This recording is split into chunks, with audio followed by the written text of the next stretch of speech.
Namaste, you scurvy batch of sea nerds. This is Navinad, and today we're going to be talking about Jeskai Malcolm. Now, if you tune in primarily for my budget content, I did a lot of that lately. There's plenty of it on the channel that's new. Check it out. Watch new stuff. I'm sure you haven't seen all like 70 deck techs I've done. This one isn't that. Today we're going to be talking about cEdh proper, and specifically we're going to be talking about Jeskai Malcolm. Anybody who knows me, knows my content, knows that I am a huge Malcolm fanboy, and I've been doing Malcolm since Malcolm came into print. Malcolm, I play primarily Malcolm, honestly. Malcolm cEdh is my primary budget deck, and I play primarily Malcolm Tana in tournaments. And my kind of pet deck is Malcolm cEdh and cEdh. But I started getting interested recently in Malcolm Bruce. And it's because a few reasons, right? Number one, it just turns out that even though nobody's playing the deck, so it's a limited sample size, small amount of data, but based on that small amount of data that we do have, it looks like Malcolm Bruce has the highest win percentage out of all of the Malcolm decks, all the Malcolm Red decks, including Grixis Malcolm, Grixis Pirates, Malcolm Smasher, whatever, which is the one that a lot of the TDH grinders are highest on. But yeah, there's not that many people playing Jeskai Malcolm. So it's the fact that I've known for a while that it's got the highest win percentage and the fewest people playing it. So there's not a lot of eyes on it. I felt like it was some kind of untouched space, like space to brew and kind of do my own thing. And it's still something I'm very comfortable with, the whole Malcolm, mid-range Malcolm stuff. But also, we got some new toys recently. Some of the things that have brought my attention back to this archetype. Well, number one, the recent unbanning of Gifts Ungiven. I don't think any decks profited harder than, and I've been saying this since day one, Jeskai Breach decks. And I thought in specific Malcolm Bruce. And I know I keep saying Malcolm Bruce and you see a Curie here. There's a story to that, and we'll get to it. It's not like a huge story, but we'll get to it. And then the other thing that even more recently was playing around with Vivi and thinking about where does this just busted Magic the Gathering card actually, where does she fit? Or where does he, it's a he, where does he fit? And I thought the number one place I can think of where he just slots right in is in the decks that can make a lot of mana and that are stormy and that already play curiosity effects, or that want to make a lot of mana, I meant to say.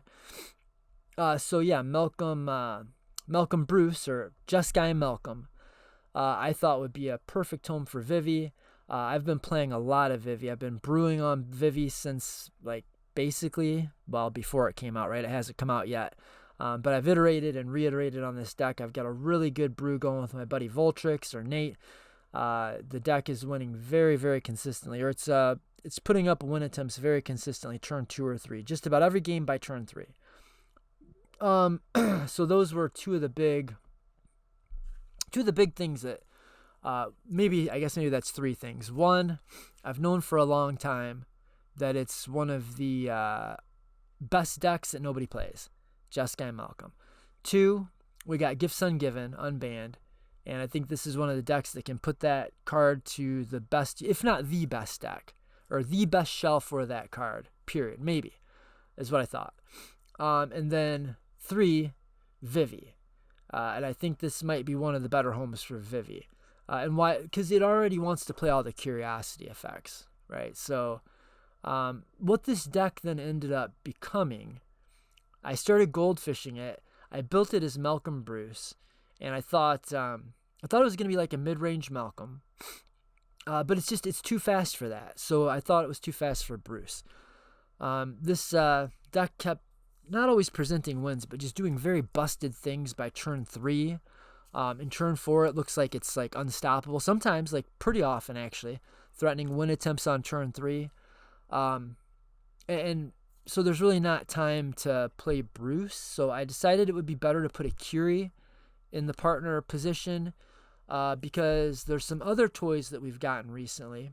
The Flares. And I also think this deck takes I think this deck makes best use, and I mean now specifically Malcolm Akiri, puts the 2 flares to better use than any other deck that I'm aware of. We're playing a bunch of the little 1 mana dudes that we don't mind sacrificing if we need to, and a bunch of creatures that have ETBs that, like, by the time your Spellseeker is in play, it's already done what it's doing. You know, like, you're getting your value off of Imperial Recruiter's ETB, so leaving the body behind. The body isn't doing anything for you. Sometimes you'll also have a semi-useless Akiri that you can put out into play for 2 mana, and that'll give you a piece of free interaction. So this deck, without having to force anything, without making any includes that I think are sketchy, this deck is able to play all of the free interaction. And it plays this, I want to show you this interaction suite. This is kind of crazy. I mean, we've got like the usual suspects, but look, man, we've got all of them. Like, tell me, what are the best counter spells? If you have a deck that can put them to use, that can play them, what are the best pieces of interaction in the game, in cEdh? Well, let's look at this. So we've got, the 1 mana counter spells, but I'm more specifically talking about Deflecting Swat. Obviously, we can play that, no problem. Akiri kind of helps with that too. So we've got Deflecting Swat, Fierce Guardianship, Flare of Denial, Flare of Duplication, Force of Will, Misdirection is 6, Mind Break Trap is 7, Mental Misstep is 8, and then Pact of Negation, 9 pieces of free interaction, and they're all perfectly at home here. You could play Force of Negation also, but not my favorite card. I'm not a big fan of it. We don't need to talk about cards that I didn't include. But we've got 9 pieces of free interaction in the deck, and everything really feels like it fits. I thought we had 10, but maybe it's just because I can't count. I'm a fucking pirate, or a pirate lover. Worse yet. Now, if I sound like I'm coming into this with a lost voice, it's because I just did a 50-minute video deck tech on this deck, and I lost the entire damn thing. So this is take 2. I have no voice left, but we're gonna make it. We're gonna make it through. So what does this deck become in character? What has it become? So it is a synergistic pile of layered combos, layered synergies, where we're building crazy engines that are going to take over the game. That's going to let us grind value late. But we're also playing like 1 card win condition the deck. And I mean, like, we've got all of them. Not all of them, but we've got a lot. Like, we already talked about like the aforementioned Gifts Ungiven, 1 card win condition in this deck. Intuition, 1 card win con. So that's 2. Glinthorn Buccaneer, pretty literally 1 card win condition. That's 3. And Spellseeker, we've got the 1 card win condition Spellseeker line. So I think I'm going to talk about those, and I'm going to talk about some of the synergies, and then we're going to go to Goldfishing, because the first time I did this 50-minute version of this, it was like on minute 40 before I even realized I was on minute 40 and really probably should do the damn thing that I wanted to do, which is show you guys how good this deck plays. It just plays out really, really nice. Let's talk about some of the, I guess we'll talk about the 1 card win conditions. Glinthorn Buccaneer and Malcolm, if you don't know what this combo is, I'm not sure why you're watching this video or how you got here or who you are or where you're from or who sent you, but you should be ashamed. Just kidding. So Glinthorn Buccaneer is a pirate. Malcolm says that when pirates deal damage, you make money. He says whenever 1 or more pirates you control deal damage to an opponent, you create a treasure token for each opponent dealt damage. That's each time that happens. So when you Glinthorn, it says during combat you can pay 2, discard a card, draw a card, ping everybody. Ping all your opponents. So each opponent you ping is going to make a treasure, because this is a pirate dealing damage. That's going to make 3 treasures. It only takes 2 mana to activate its ability. It makes 3. It takes 2, so you're in an infinite loop. Well, you're going to go through your entire deck. So you can deal as much damage to your opponents as you have cards in your library.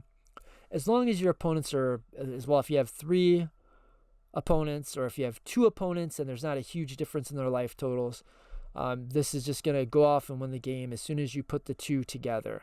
A plus B is G plus G.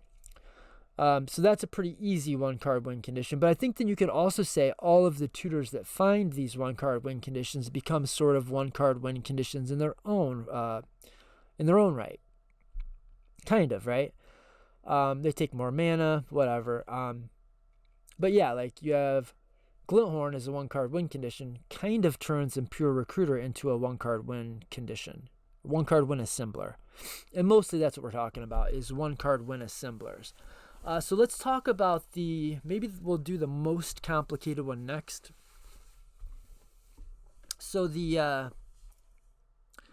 let's talk about Spellseeker. How do we win the game with just a lone Spellseeker? Spellseeker sometimes requires a little bit of setup. You can't always, you're not going to be able to turn 2, drop Spellseeker and win the game necessarily. But if you have some fuel, you need some fodder, you need some mana. But with a couple of cards in the graveyard, a few lands in play, you play your Spellseeker, you win the game. And this is a commander agnostic win condition for the deck. The Spellseeker line is as follows. Spellseeker ETB, find Ephemerate. Ephemerate you cast on the Spellseeker, which is going to flicker your Spellseeker, allowing your ETB to happen again, and you'll search for another card. You'll find Final Fortune.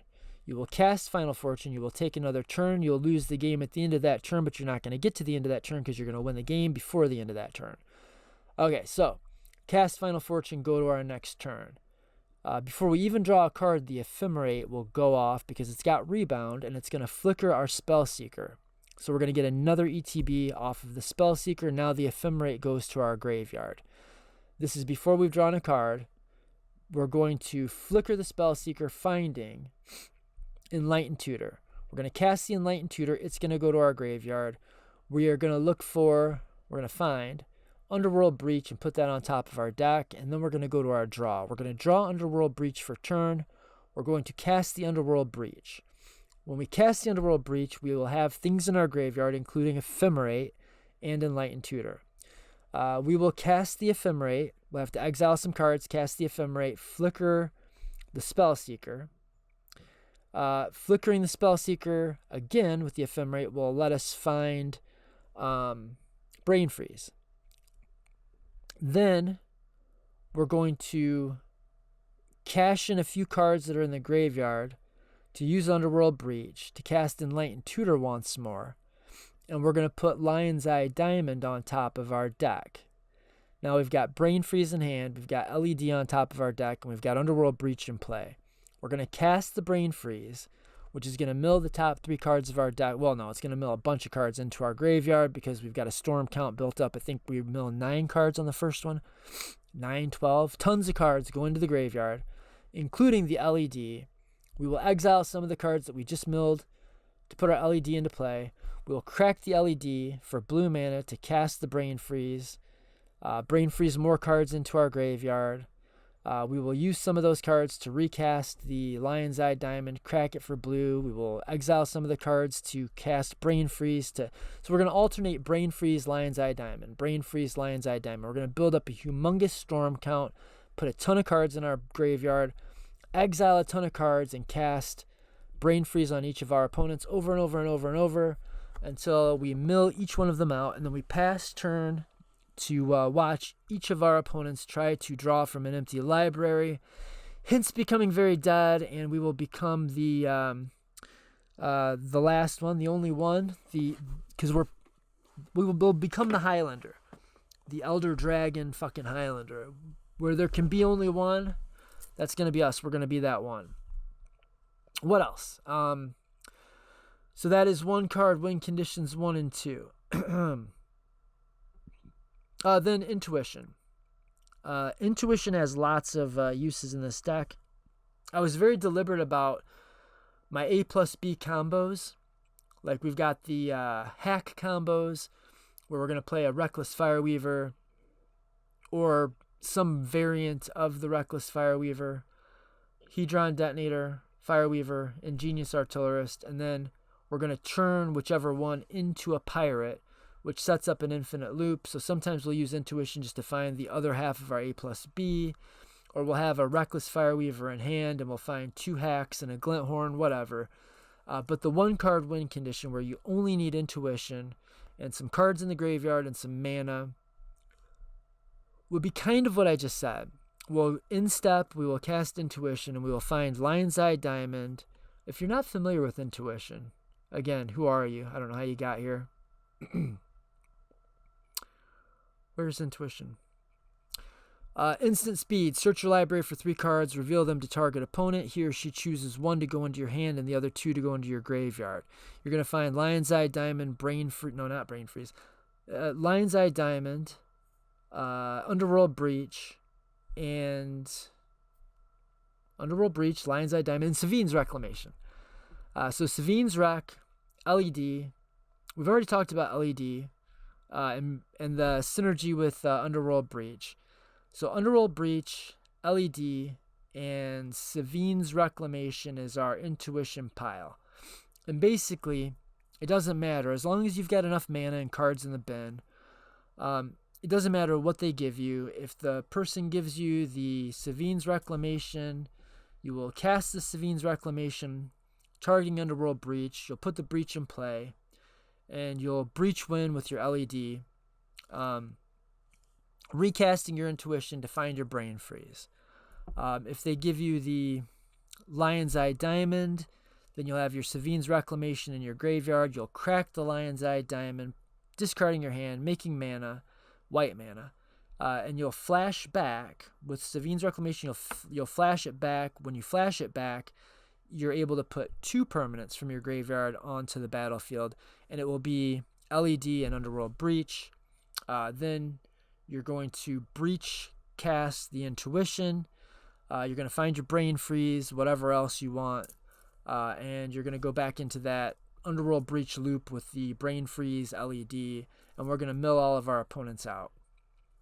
Then the other 1 card win condition is Gifts Ungiven. It's the same exact thing. It's intuition, but with this one you don't need a lot of setup here, because with the Gifts Ungiven, if you just have some mana, you're going to search your library for 4 cards so you can find the whole package. You get the LED, the Brain Freeze, the Lion's Eye Diamond, and the Underworld Breach. You get it all, and it all goes either into your graveyard or your hand, and you don't really care which is which because Savine's flashes back. You know how that thing works. We've talked about it already.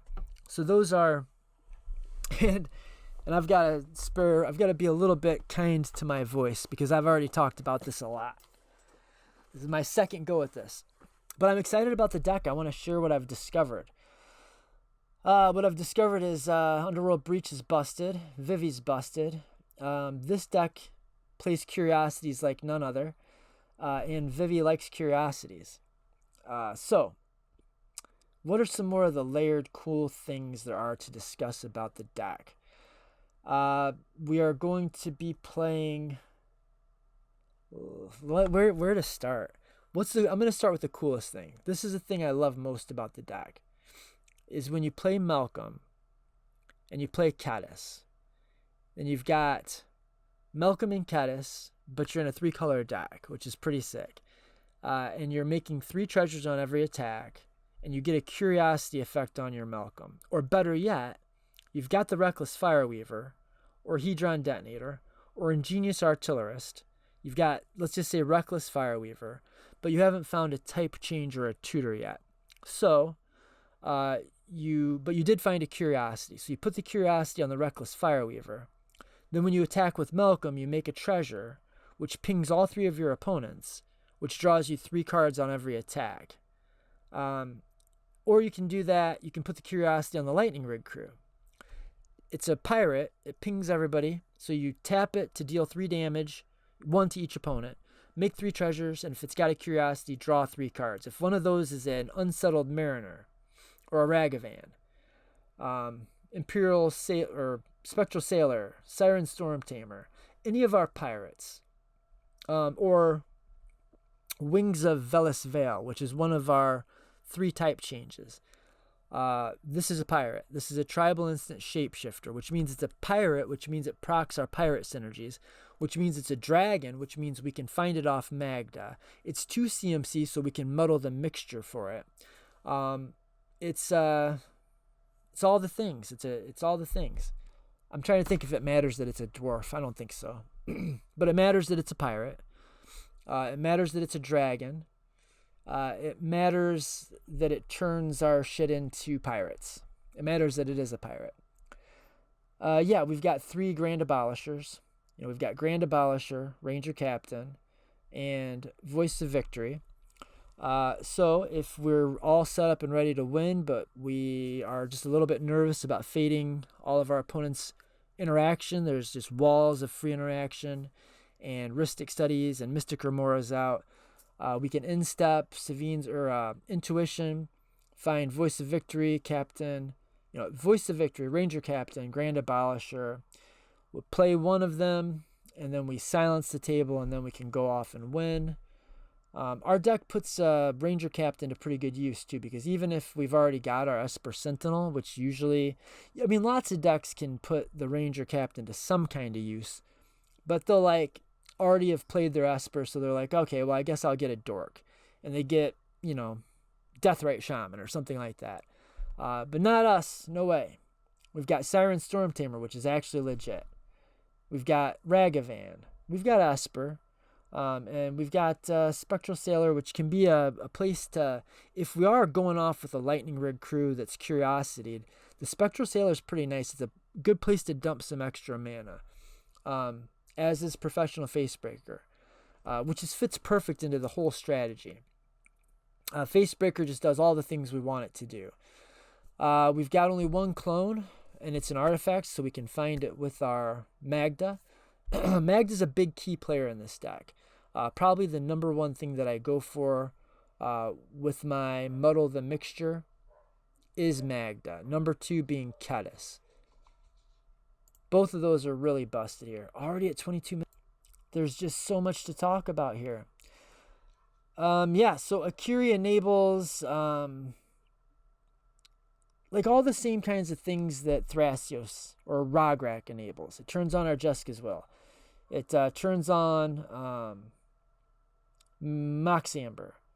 It makes it. We can sack it to Flare of Duplication. Damn, I'm kind of forgetting what things I talked about in this video and what things I talked about in the first one that got lost to the annals of time. Okay, so I guess yeah, we've got 3 Curiosities. That's the magic number for Intuition. We've got 3 of all the things we want. It's basically how it that's how the maths. Vivi, if you've not played with this, it's so sick. If you put a Curiosity on this, you have basically won the game, I would say. Even in a deck that's not exactly built. But this deck is built to take advantage of Curiosity effects.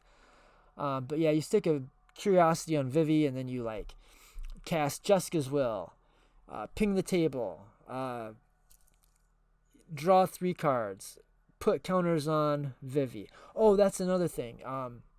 Your Wings of Velis Vel can turn Vivi into a 4/4, which means that already when you 0 her, you can add 4 mana even if you've cast 0 other, plus you've just cast that Wings of Velis Vel, so it'll be minimum 5, right?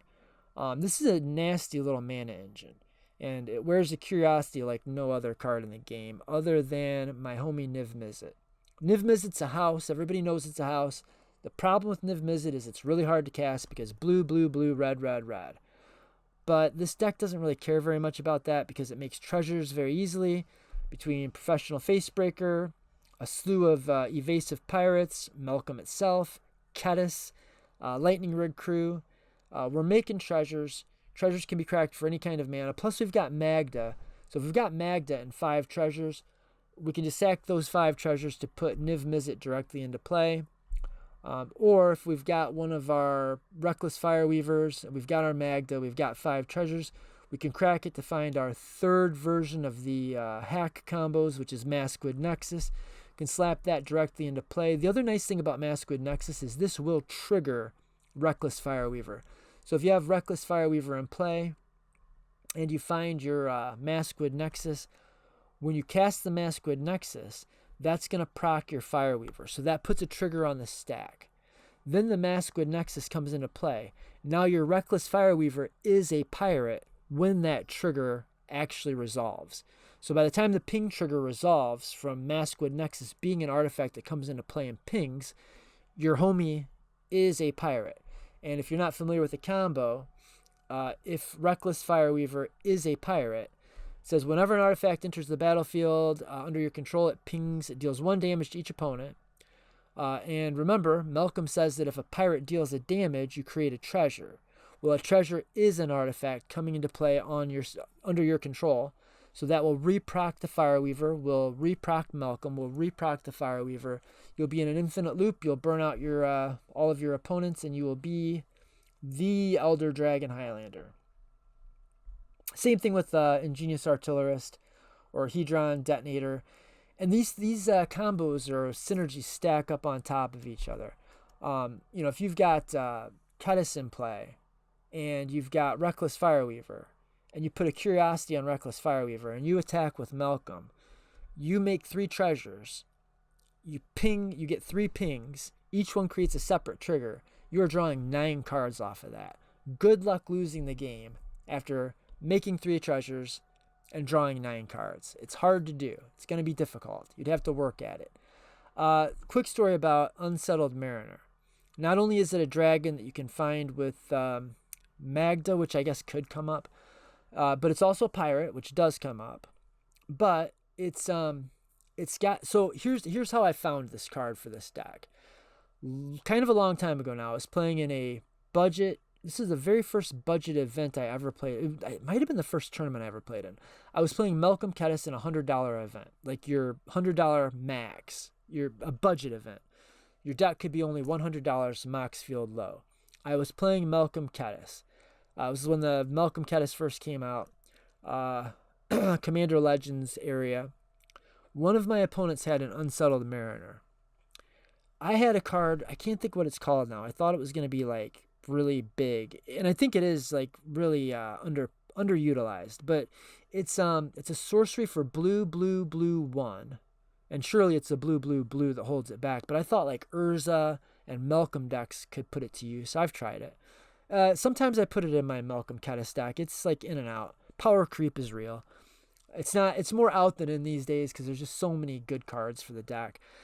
Anyway, somebody had an Unsettled Mariner, and I had the blue 1 sorcery, gain control of 1 planeswalker or creature from each opponent, up to 1 planeswalker or creature, mana value 3 or less for each of your opponents. That's pretty good, right? 4 mana, triple Gilded Drake. It's like a Tevish ulti is what it ends up being a lot of the time. You just snatch your opponent's Kinnan, your other opponent's Magda. But I resolved that spell and grabbed Unsettled Mariner, and my opponents had a very difficult time. I definitely won that game, and I think it was in no small part because of Unsettled Mariner. Mind you, that was way before Orcish Bowmasters was ever a thing.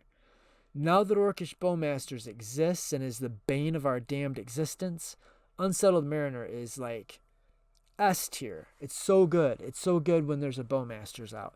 Your opponents would literally have to come up with 1 additional mana for every ping that they wanted to send to any of your creatures. So like a lot of our combos can't win through Bowmasters. I mean, in the Jeskai version of this deck, it's not nearly as true as it is in Malcolm Tana, nowhere near as true as it is in Malcolm cEdh, but still, it's hard for us to win. We can't use the Niv Mizzet, and we can't win with Niv Mizzet or Glinthorn Buccaneer through an Orcish Bowmasters. But Unsettled Mariner says that our opponents not only have to get the ping triggers, but they also have to have untapped mana to send them at us, or to send them at our Malcolm. So they have to have at least 2 mana to stop our combo. Dead minimum. So don't go off if that's the case, right? Just wait.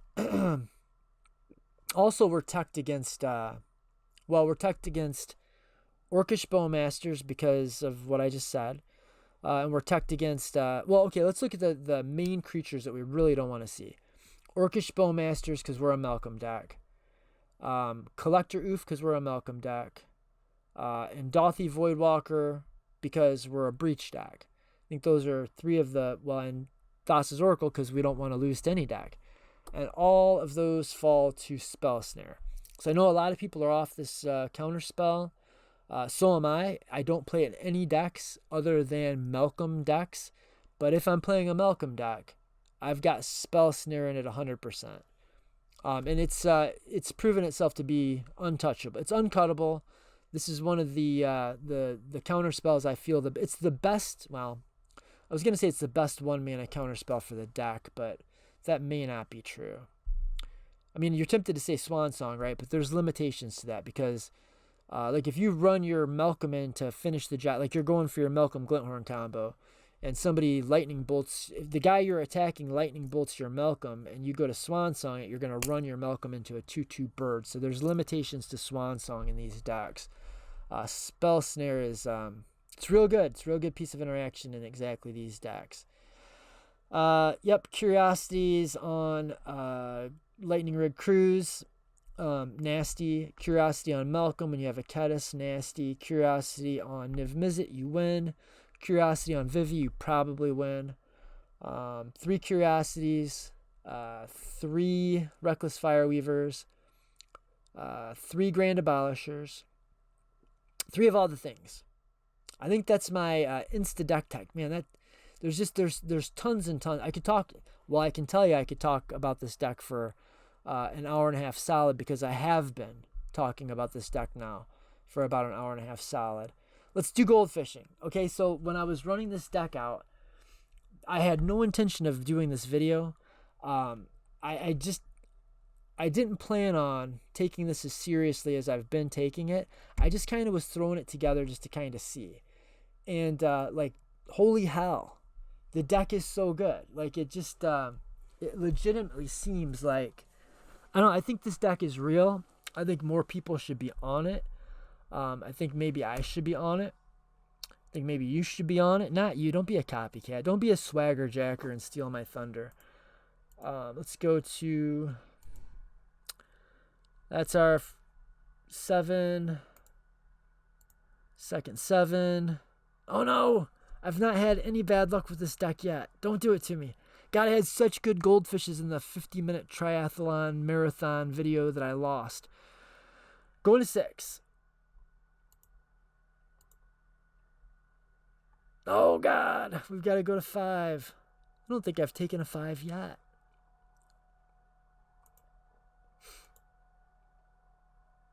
Damn it, man. I guess this is it. Okay, we're going to bottom this. And we don't have any other blue cards, so we're going to bottom that. Draw for turn. Got plenty of lands. Go to our second turn. So this is an interesting little tidbit for you guys and gals, and theys and theirs. When you have a Lightning Rig crew and the option to cast it or Malcolm, virtually always lead with the Lightning Rig crew. Just to speed through this, I'm gonna call this out. This is, oh shit, we're breaching. I'm gonna have to crack this, huh? What the fuck? Okay, we're gonna put that in the graveyard. We are going to put a Volcanic Island in play and hope that was the one that I needed. I don't think it matters very much. Alright, so we have to burn this. Put this guy in play. We'll go to our turn 3. Yeah, see, we're set up real nice now. So now we will pay 1, 2. So first, sequencing. We will tap this to ping everybody for 1 damage. Then we will tap all 3 of these. Crack that and get... What's it called? I never play Boros. Is it Savannah? It's not Savannah. Shit, what is it? Well, it's Sacred Foundry. That's what it is. I'm getting the shock land because we're playing against the goldfish, and the goldfish is not going to kill us. That's not a thing that could happen. Cast our pirate. This thing procs because that's a pirate and untaps. Then we can either, we've got options here. We could tap this, make 3 mana. We ping everybody. It's a pirate. It pings everybody. That procs Malcolm, making 3 treasures. I think that is what we do. And then we would use those 3 treasures to cast our Professional Facebreaker. This is pretty good. Yeah. All right. So now we're going to our turn 4, and like this feels pretty hard to beat. So we would start like this, tap this, and make 3 treasures.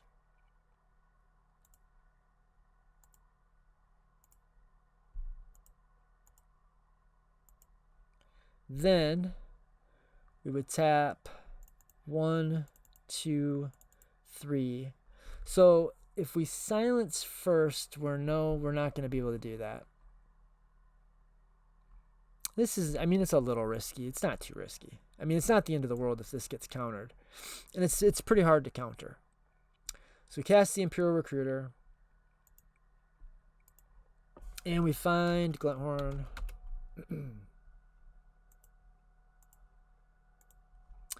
And we crack these 3 treasures to cast our Glinthorn. This is a cast trigger. So our, like, how much mana has this damn thing made us this game already? Like we've had out for 2 turns. It's made, like, if I tap it again, I think we're like on 9 mana with it. So now if our opponents are being sneaky and they're like, okay, well, I'll wait for him to go to combat and then I'll swords his shit, then, you know, maybe they'll get us. But we're going to make 3 treasures.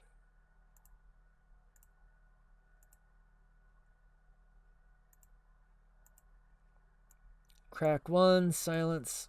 And then we go to combat. And if by some chance somebody tries some shit when we silence, we will exile the top card of our library. We will exile the top card of our library. We play so much free interaction that hopefully they've played other shit. We can win with this. Probably not, but you never know. All right, so that's what the deck looks like. 36 minutes, man. There's so much to. That was a low mull. Would we mull to 5? It was a mull to 5. Not bad, right? Restart. Let's take a first 7. God dang, man. Second 7. Dude, this deck it's intentionally trying to make me look stupid now. I'm convinced of it. Gonna go to a 6. Dude, there's so much. So much. There's so many ways to a turn 2 Malcolm. Going to another 5. I don't know. Maybe not. I mean, like, okay, realistically, no, I wouldn't, because we've got a fish. But, like, it's going to be so hard to goldfish that. All right, this is our 6, and what I think we would probably do is bottom the pact. So we've got a piece of free interaction if we have to get rid of our Spellseeker. We've got a way to refill our hand. We've got... Okay, so let's draw for turn. All right. And we will play this and play a fish and say it draws... Let's just say it draws two cards on turn 1 and then 1 card on turn 2. That's what we're going to draw with it. We're going to go to our next turn, paying for fish. We're going to play a land. And we're going to hold up everything. We just hold up everything. We've got misstep and misdirection and swords to plowshares. We are not losing. And we've got a fish. And so this time we only draw 1 card. And, I don't know, in step we have to, say we have to misstep somebody's something. It's really, yeah, it's hard to goldfish these. Going to our turn, not paying for fish.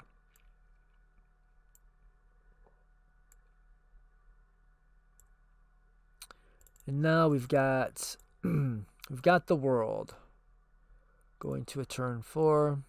Not bad for another mully. So yeah, this is like this is where we get into a little town I like to call Nastyville. Caddis. We've got interaction. We've got free interaction. Nobody's gonna blow up our shit. If they try, we're gonna deflecting swat it to their shit. So we can very safely put a curiosity on Malcolm. We can go to combat, hit somebody, make 3 treasures. and draw 3 cards. Player land.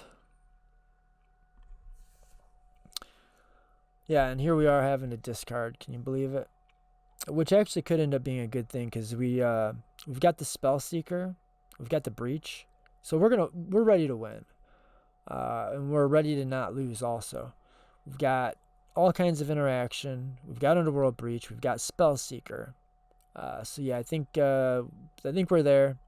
So we'll go to discard, and we'll hold up a world full of interaction, and maybe Phyrexian Metamorph would have had a nice thing to target, and we would have done that instead. Hard to say. You know what? No, let's not go to discard. Let's just win.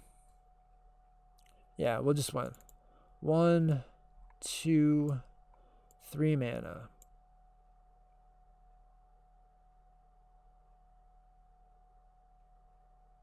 Am I 1 short? Son of a bitch. 1 mana short. Right? Let's see. Yeah, 1 mana short. Okay. So, oops. We don't do that.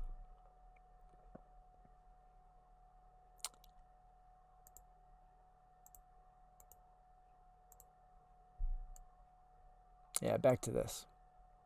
Yeah, because we would have needed... we have 1 untapped. We would have needed 2 mana to cast the Final Fortune. Alright, so go to our next turn. But I mean, I feel like super comfortable. There's like multiple ways that we can win here. We can do the Spellseeker line. We can, I mean, realistically, we can just see. We've got 1, 2, 3, 4, 5, 6, 7. We've got 7 mana and 2 pieces of free interaction. We would just transmute. This is the easy thing. Transmute Drift into Glinthorn.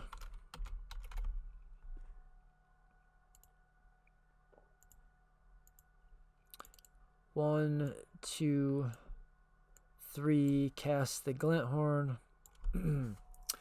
Go to combat, and if somebody has something to say about that, we will misdirect their something to say, pitching that, and if they counter that, then we will deflecting swat the counter, and if that still somehow doesn't get the job done, then this wasn't meant to be, and we will go to combat, and we will draw 3 cards, and we will make 3 treasures.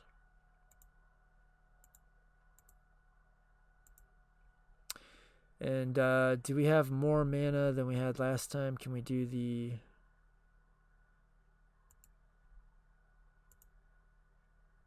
We've got things in our graveyard. We've got Underworld Breach. We've got Spellseeker. So we've got 1, we'd need, now we're in kind of the same. So 1, 2, 3, 4, 5. We need 6. Because we need 3 for the Spellseeker, 1 for the Ephemerate, and 1 for the... 2 for the Final Fortune. Although, what if we just did the Spellseeker for the Final Fortune? We could do that if we felt comfortable about it. Like, if we felt like, okay, that's all the interaction everybody has, we just barely didn't get there, then we could Spellseeker for Final Fortune. Because, we did just hand people 2 pieces of interaction. So I think a lot of times this would be the play. And then we would burn this, crack a treasure, cast Final Fortune, and this is going to still be turn 5, but we'll go to our turn 6. There's the Ephemerate. Interesting. I don't think it matters. Maybe it does, actually. So what we could do here is, just to be super safe, we could cast the Ephemerate, flickering the Spellseeker to find a... What would be the piece that we'd want? They're probably... everybody's got to be pretty low. So what we'd do is we would probably... The piece that we would look for is... Oh shit, the one that has storm. What's the... You're not going to be able to help me, are you? Let me pause this. We're burning hours. Flusterstorm, just the second I paused it. Although I would say that either way, so you really don't know. Alright, so we would find the Flusterstorm just in case. And I truly do not remember if we played a land or not, but it doesn't matter. I really don't think it matters. So this is in exile, and we're not going to get a next turn, so it's not going to matter. But there, now we've got another piece of interaction. And we cast our Breach. And we exile 1, 2, 3 cards. And we pay 1, 2, 3 to cast Glinthorn, and if somebody has something to say about it, we've got counter spells in the bin and in hand, and Breach in play. GG's, bitches. I'm not believing anybody's beating that. Nah, I mean, not if we got there. All right, so that's like 46 minutes. We're good. We're good. All right, hope you enjoyed this kind of rare foray into cEdh proper. Navanad, namaste. Word to your mothers and your brothers and your sisters and your daughters and your sons. Word to your sons. I don't think I've ever said word to your sons, and that's a miss. I feel bad about that. Tell your son I'm sorry. Truly. And Eastside until the day that I die. Peace be with you and with you, not you. And until next we meet, till next time our paths do cross, word to your mothers, namaste, nerds.